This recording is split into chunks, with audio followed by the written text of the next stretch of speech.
This is the Oaks, a house in the country which I rented for the summer. As an author, I write tales of mystery and murder, but the things that happened in this house were far more fantastic than any story I've ever had published. I brought a staff of servants from my city apartment, and my maid Lizzie Allen, who had been with me nearly 20 years. Lizzie? Yes, Miss Cornelia? Is the car ready? It's at the door. Look, Miss Cornelia, them servants you brought from the apartment are talking about walking out on us. Really? Oh, I know they don't like it here, but I didn't think it was that bad. Well, they've been hearing things about the killer that the police call the Bat and the murders that he committed here this past winter. Now people are saying that he's back again. Well, how can they be sure of that? Has he committed another crime? No, not yet, but that ain't saying that he won't. Here's something else. You've heard about the bats they have here, animal bats, the kind that fly. Yes. Look what it says in this magazine. This is a report from the State Health Department, and it says some of them bats is rabid. Well? And that ain't all. And now there's a rumour going around that it was the Bat himself, the killer I mean, that released the rabid bats in this neighbourhood. Oh, that's ridiculous. Well, the housekeeper, the cook, the butler and the upstairs maid don't think so. Well, I can't help what they think. If hysterical nonsense like that can scare them out of their good jobs, it's their loss, not mine. Come on, Lizzie, I've got to get to the bank. Drive directly to Zenith Bank, Warner. I'm afraid we'll have to hurry, it's near closing time. I'll get you there, Miss Van Gorder. Thanks again. Miss Van Gorder! How are you doing, Mr. Bailey? How are you? I'm very well, thank you. You remember Lizzie Allen? Of course, hello, Miss Allen. How do you do? So you're spending the summer with us again? Yes, I've leased the Oaks, the home of your bank president, John Fleming. I heard you had. I was surprised. Why? Is there something the matter with it? No, I was surprised because Mr. Fleming said he would never rent it. Well, I rented it from his nephew, Mark Fleming, who has the real estate office here. He said his uncle would be gone the entire summer. That's right. Mr. Fleming is in the North Woods now with his physician, Dr. Wells. Oh, pardon me, Dale. I want you to meet my wife. We were married at Christmas time. That must have been nice. Believe me, it was. Oh, here she is, my wife, Miss Van Gorder, Miss Allen. How do you do, Miss Bailey? How do you do? Quite new in Van Goyder. Yes. Oh, well, I read every murder mystery you ever written. I just adore that Glade one. The Private Moil of Dr. X, even though it gave me shivers. Only the shivers? Scared hell out of me? Well, I really means that Miss Corney killed them off in that one. When you refer to my books, please don't call me Miss Corney. Pardon me, Mr. Bailey. Mr. Hines is here to see you. Oh yes, excuse me, please. Don't be strangers now. No, we won't. Oh, so you're a bride? Not since Christmas. You know, I'm sure I've seen you. Well, I used to be my husband's secretary here in the bank. Of course I remember. May I welcome our most distinguished visitor back to Zenith? Oh, that's very charming, but... Lieutenant Anderson. Lieutenant Anderson, of course. Chief of Detectives of the Zenith Police Department. This is Miss Allen. Miss Allen. How do you do? Lieutenant Anderson is one of our favorite citizens. He's on the bank's board of directors. Not bad for a policeman. You must have made a good thing of it. Well, I saved my money, if that's what you mean. It's near closing time, and I've got some business in the safe deposit vault. Please come and see me, Miss Bailey. Oh, I'd love to. And you, Lieutenant. Thank you. Goodbye. Goodbye. Nice to have met you. My, what a charming woman. She moved into the Oaks just the other day. That house is a proper sitting for a writer of mysteries. Oh, it certainly is. Vic, what's the matter? Come in here, both of you. Andy, we're in trouble. Wendell Hines came in to pick up $350,000 worth of bonds that we were holding as collateral for a loan. They were kept in our special vault. Mr. Fleming and I are the only officers of the bank who have access to that vault. So? The Hines bonds are gone. That's not all. Other negotiable securities are missing from what I can gather short of a careful check. The bank has been looted of over $1 million worth of securities. You'll have to notify Fleming. I wish I could talk to him. Unfortunately, he and Dr. Wells are deep in the woods. They can't be reached by phone.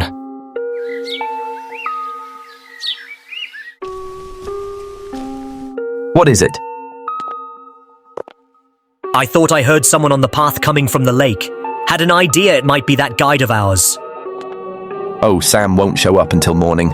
It's a 20-mile canoe trip from here to civilization. 5 will get you 10. Sam has a message for me. I thought you told them at the bank not to bother you. I did, but they'll bother me.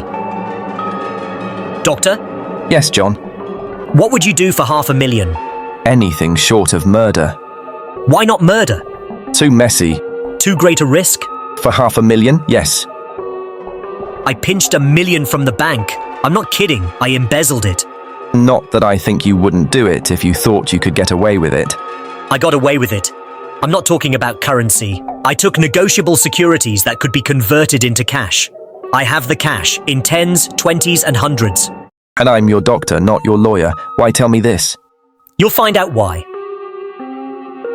Who's going to take the blame for the robbery? Bailey the cashier, they'll never suspect me. I like Bailey.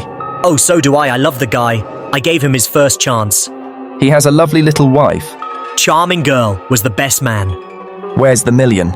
In my family's tomb in Zenith, in the crypt with my father's casket. I don't buy that, John. No? No.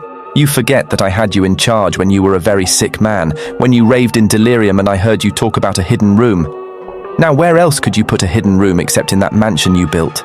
That white elephant you call the Oaks. Look, everyone knows I have a bad heart. Who would doubt it if you wired the bank directors that my heart is failed? That I'd fallen from a great height here in the woods and that I was badly smashed up? You could ship the body back for burial and instruct them not to open the casket due to the condition of its contents. Well, you realize, of course, that we had to have a body to put in that casket, which means that we'd have to deal with an undertaker at this end. Of course. But where do we get a body? Couldn't we provide one of our own? How about Sam? Sam, our guide? Sam weighs about as much as I do. He's practically a hermit. He wouldn't be missed for a long time. The local undertaker would know him. Not if we made him look as if he'd been in a serious accident. But if Bailey is going to take the blame, why do you have to do this? A jury might acquit him. In that case, I'd be a logical suspect. I could disappear, of course, but it's safer if they think I'm dead. What if I don't go for this deal? In that case, it would be too bad. You mean you'd kill me? What else could I do? Now that I've told you about the $1 million, I'd say you were shot in a hunting accident. Look, Doctor, if you can find another body instead of Sam's, it's all right with me. There's $500,000 in it for you. I'll do my best. I smell smoke. So do I. What's that noise? Look, Doctor, the woods are on fire. It's coming this way. We've got to get out of here. We will, as soon as I provide that body we were talking about.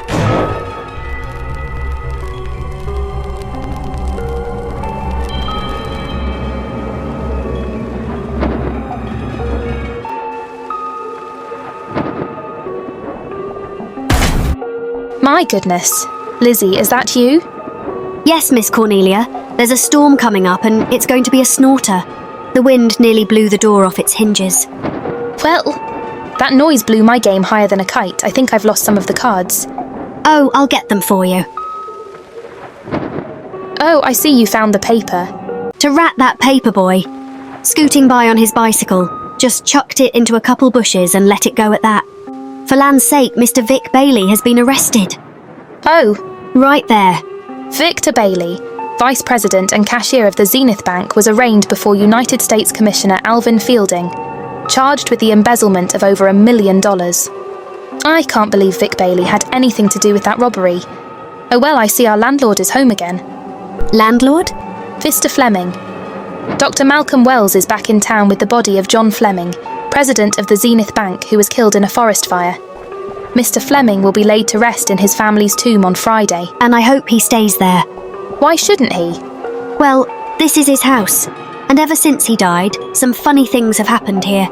For instance, The housekeeper, the cook and the butler said that they heard strange noises at night. And the upstairs maid swore that she met a man without a face coming up the back stairs. oh, so that's why they quit and left me to run this place without a staff. They didn't tell you, Miss Corney, but the truth is, we're scared to stay. But you're still here, Lizzie. Haven't you seen anything? No, and even if I had, I ain't afraid of ghosts. They're afraid of me. Honest Miss Corney. A spiritualist told me once that Ghost was allergic to me. But this bat fella they keep talking about in the paper, I guess he'd be different. No, I don't think you'd have the same effect on him. Oh dear. What are they trying to do? Drive people away from this part of the country? Why? What did it say about the bat? His specialty seems to be killing women, my goodness. 2 of them in one night. All his victims died the same way. Like their throats had been ripped open with steel claws. Well, that's a charming little caper. I'll have to try it sometime. In a book. That ain't nothing, just something bumping against the house. That's just the wind banging a door. Pay no attention to it. Listen to this. One of his victims who lived for a moment, after she was found, described the bat as a man without a face. Honest Miss Corney, I think that woman must have been exaggerating.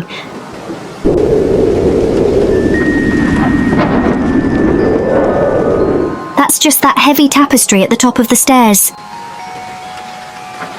I know, I've heard it before on a windy night.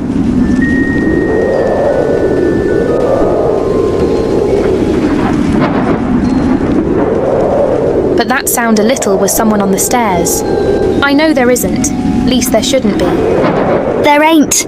Them is just the noises you hear in any old house on windy night. It says here that the bat never leaves no fingerprints. That's understandable. Having no face, he probably has no fingers either. Lizzie. And that, I suppose, is the cat dropping its dentures. No, I don't think so. But I think it's something should be looked into. Now who chucked him down here? The wind, I hope. There must be a window open up there. No, Lizzie, let him lay, let him sleep it off. I hope the power lines don't go down. Put the lights out. We'll check the windows in the living room and drawn the curtains, and then we'll go to bed. Yes, ma'am.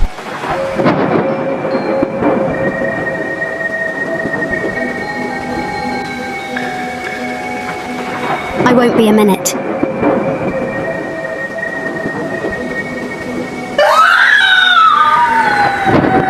Miss Corney!